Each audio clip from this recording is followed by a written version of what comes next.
Merci, Monsieur le Président. Et c'est un sujet qui n'est pas particulièrement agréable. C'est le sujet d'un échec canadien, humiliant puis insultant. Le Canada, qui est un des pays les plus riches du monde, voit une fraction importante de sa population, sur une base ethnique, être condamnée à souffrir de la faim. C'est pas vraiment dans les valeurs canadiennes.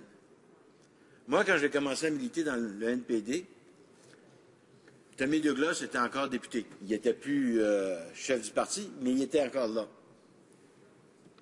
S'il voyait des situations de ce genre-là, il ne serait pas particulièrement heureux. Ça va à l'encontre de toutes mes valeurs. Et c'est un échec flagrant. Mais si ce n'était qu'un échec partiel, j'ai fait la révision de tous les programmes vérifiés par le vérificateur général du Canada sur les affaires autochtones. Je les ai revus un par un. Il n'y en a pas un seul qui fonctionne. Il n'y en a pas un seul dans lequel le vérificateur général dit « Hey, vous avez fait du bon travail ». C'est systématiquement un mauvais résultat. Autant d'échecs qui visent systématiquement une communauté ethnique du Canada, il faut se poser des sérieuses questions sur le sérieux avec lequel on veut travailler avec cette communauté-là. Le programme d'Aliments Nord, à l'heure actuelle, il est partiel. On dit « Ah, il est extraordinaire ». Je ne suis pas sûr qu'il est extraordinaire, mais chose certaine, il ne peut pas l'être parce qu'il ne couvre pas l'ensemble de la population qui en a besoin.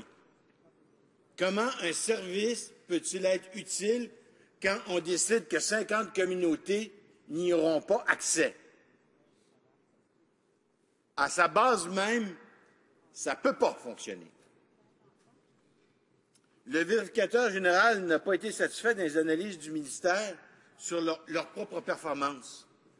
Ils évaluent eux-mêmes leur propre performance. Ils s'auto-évaluent.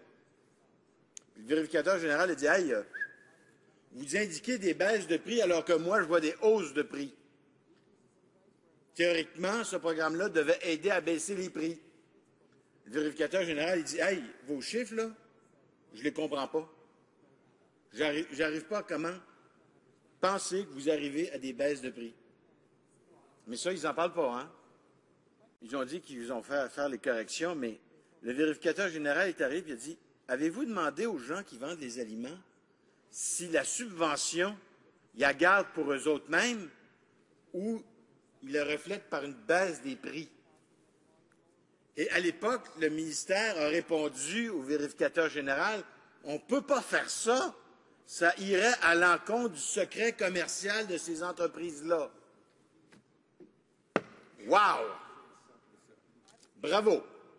Alors, on comprendra que le droit à la population à avoir des aliments sains et à bas prix, là, il vient prendre le bord de la débarque. Clair, net et précis. Mais ça ne s'arrête pas là. Le ministère dit on va corriger la situation. Mais le vérificateur général, lui, commence à être tanné. Savez-vous ce qu'il a fait? Il a été par en arrière, il a regardé toutes les promesses qu'on lui avait dit, on va corriger la situation. Puis devinez ce qu'il a découvert? C'est que le gouvernement ne respectait pas ses engagements. Le vérificateur général est arrivé et nous a dit, ce gouvernement prend des engagements vis-à-vis de mes recommandations, mais après ça, il ne les applique pas. Alors, vous comprendrez que les engagements de ce gouvernement, j'y donne autant de crédit que des engagements passés vérifiés par le vérificateur général. Les problèmes d'insécurité alimentaire sont majeurs dans des communautés isolées. Et à ce niveau-là, je fais référence à une étude de Statistique Canada. On pourrait faire appel aux études du représentant des Nations unies. On pourrait faire représenter bien des études, mais il y en a une qui est assez cruciale. C'est Statistique Canada. en 2008-2009 et il nous indique que la situation s'est dégradée depuis. Ça ne s'est pas amélioré, ça s'est dégradé. Dans le Nunavut, 32,6 % de la population avait un problème d'insécurité alimentaire, dont 11,5 % qui était une insécurité sévère. Et quand on parle que ce soit tous les services qui y sont livrés, que ce soit les problèmes de logement, la croissance de la population est vraiment extraordinaire dans les territoires du Nord-Ouest. Heureusement, parce que la vie n'est pas facile. Mais ils ont une croissance démographique qui est 5 fois la nôtre. En l'espace de 10 ans, 45 % de croissance démographique. C'est du bébé, ça, monsieur. Mais le problème, c'est que si tu as une croissance sur 10 ans de 45 % de ta population, puis tu n'augmentes pas les services, les gens, là, ils doivent se partager peu de choses à un grand nombre.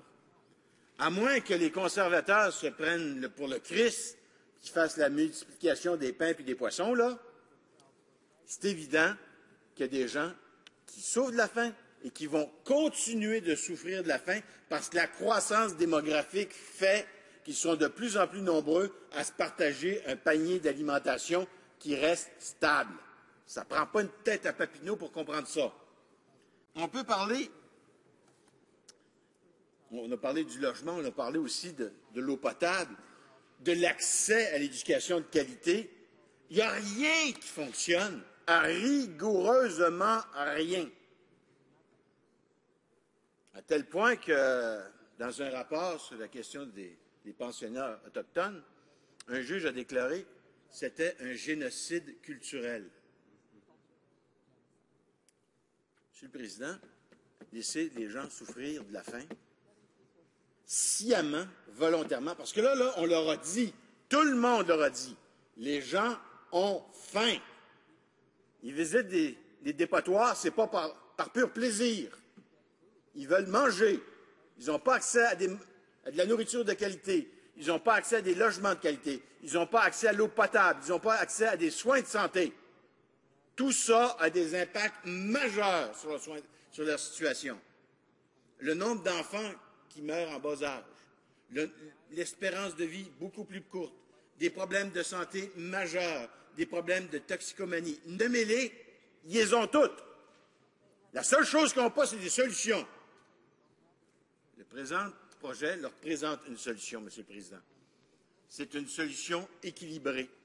C'est une solution qui ne cherche pas à réinventer la roue. Mais il est manifeste, Monsieur le Président, que si on ne le fait pas, on était déjà sur la frontière du génocide par refus de porter assistance à des communautés en danger. Si là, on ne le fait pas, alors qu'on est au courant que ces gens-là, alors qu'on sait que ces communautés-là sont en danger, ce sera clairement un geste génocidaire. On va refuser d'aider des communautés en danger et les gens qui vont en souffrir, on ne s'en soucie pas. Et c'est à ce niveau-là, Monsieur le Président, qu'il est important maintenant d'agir. Je pense qu'il y a des gens qui sont trop axés sur des mesures budgétaires, puis maintenant, on doit corriger le tir. Corriger le tir, ça veut dire faire ce qu'on vous propose. Ce n'est pas réinventer le monde, là. C'est tout simplement prendre un programme puis s'assurer que tout le monde puisse en profiter. On nous impose des restrictions budgétaires. Moi, j'aimerais ça savoir, il y en a combien par vous qui accepteraient des restrictions budgétaires au point où leurs enfants souffriraient de la faim? Merci, Monsieur le Président. Questions et commentaires, questions and comments.